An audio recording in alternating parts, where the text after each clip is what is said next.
Introdução do Livro dos Espíritos, parte 3, primeiro áudio. A doutrina espírita, como toda coisa nova, tem seus adeptos e seus contraditores. Vamos tentar responder a algumas das objeções desses últimos, examinando o valor dos motivos sobre os quais eles se apoiam, sem ter, todavia, a pretensão de convencer todo o mundo. Então Kardec começa já dizendo aqui que naquele momento a doutrina espírita era uma coisa nova e tinha aqueles que concordavam, acreditavam, e tinham aqueles que eram contra, seus opositores, seus contraditores, vindo muito principalmente dos religiosos. De certa forma, hoje em dia, a doutrina espírita também ainda é uma coisa nova, não como naquele tempo, mas a maioria do mundo ainda nem conhece. Então ele vai começar fazendo aqui, nessa parte 3, as explicações e argumentar cada uma delas. Interessante que essas contradições que ele vai citar foram questionamentos que em determinado momento ele mesmo fez. Porque quando ele foi chamado para ver as mesas girantes, ele foi no intuito de trazer uma explicação apenas física, científica, para o fato. Então, continuemos a leitura. Dirigimo-nos às pessoas de boa fé, sem ideias preconcebidas, ou mesmo intransigentes, quer dizer, intransigente é quem tem dificuldade de mudar de ideia, mas sinceramente desejosas de se instruir. Lhes demonstraremos que a maioria das objeções que se opõem à doutrina provém de uma observação incompleta dos fatos e de um julgamento feito com muita irreflexão e precipitação. Então ele já esclareceu aqui que essas palavras são dirigidas para pessoas que estejam com a boa vontade de compreender, mesmo aquelas mais teimosas, mas que estejam dispostas a raciocinar e a refletir.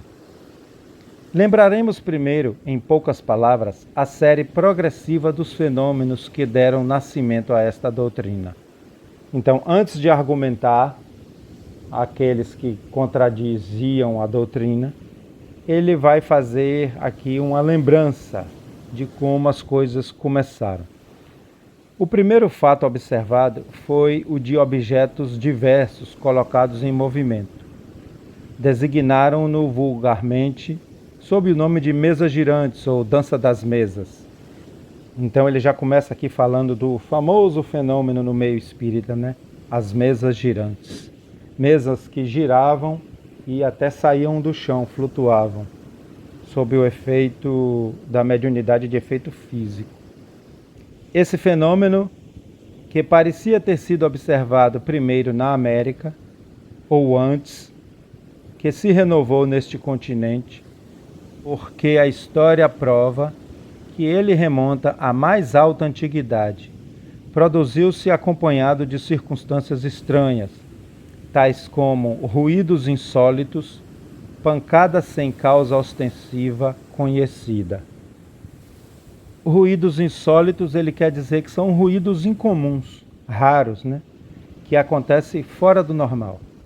Então, esses movimentos eram acompanhados desses ruídos. Então, ele diz que esses fenômenos foram observados na América, mas que pode ter acontecido antes em outra parte do mundo, já que é uma coisa natural das leis de Deus, e pode ter acontecido a qualquer momento, igual a mediunidade, que a gente sabe que ela não começou com a doutrina espírita, que ela começou desde que há humanidade. De lá, ela se propagou rapidamente pela Europa e outras partes do mundo. De lá que ele fala da América. A princípio, levantaram muita incredulidade, mas a multiplicidade das experiências logo não mais permitiu que se duvidasse da realidade.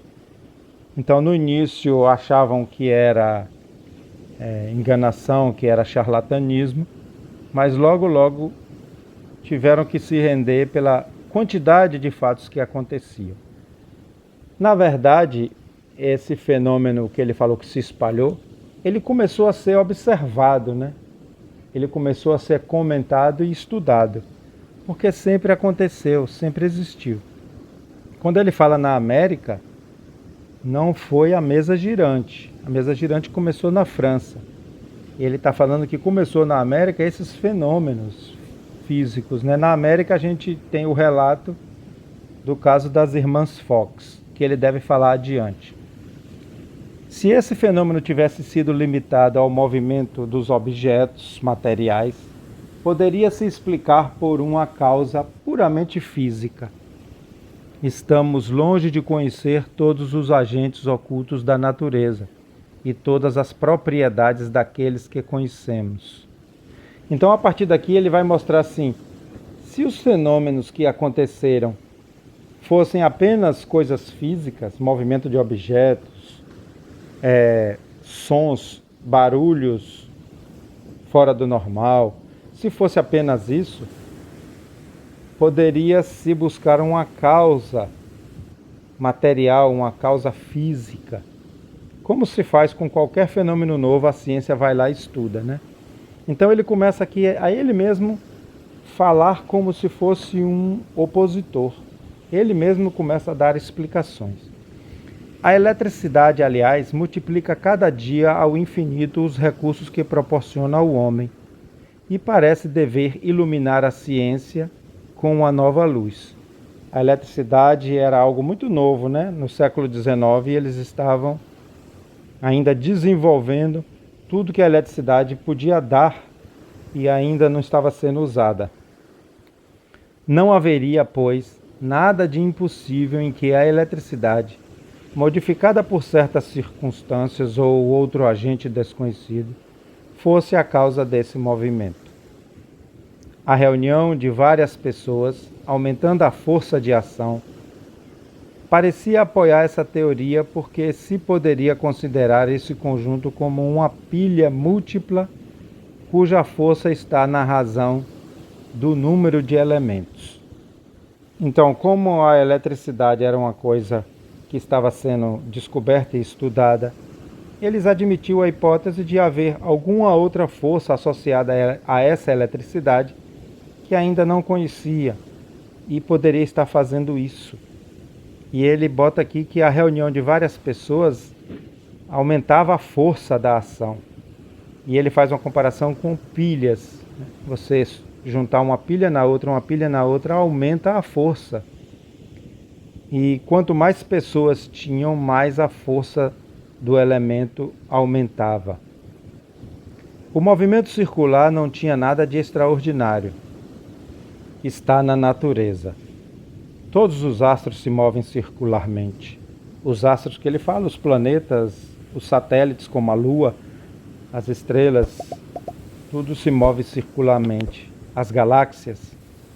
Poderíamos, pois, ter em ponto pequeno um reflexo do movimento geral do universo. Ou, melhor dizendo, uma causa até então desconhecida poderia produzir, acidentalmente, com pequenos objetos e em dadas circunstâncias, uma corrente análoga à que arrasta os mundos. Então aqui ele abriu outra hipótese, né? Coisas que poderia se supor que fosse.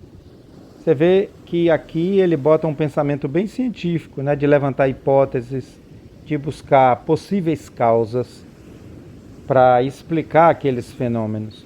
Então ele está dizendo, poderia ser, já que os planetas giram, as galáxias giram, o mundo tem todo esse movimento circular, esses objetos que têm movimentos circulares, poderia ser apenas um reflexo menor disso. Então ele está raciocinando aqui como um opositor, como alguém que quer dar explicação apenas científica. Mas o movimento não era sempre circular, frequentemente era brusco, desordenado, o objeto violentamente sacudido, tombado, levado numa direção qualquer. E, contrariamente a todas as leis da estática, estática é um dos ramos de estudo da física, né?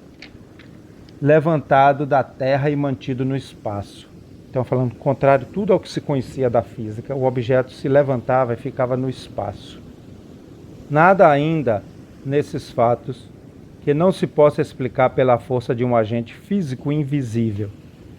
Não vemos a eletricidade derrubar os edifícios, destruir as árvores, lançar ao longe os corpos mais pesados, atraí-los ou repeli-los?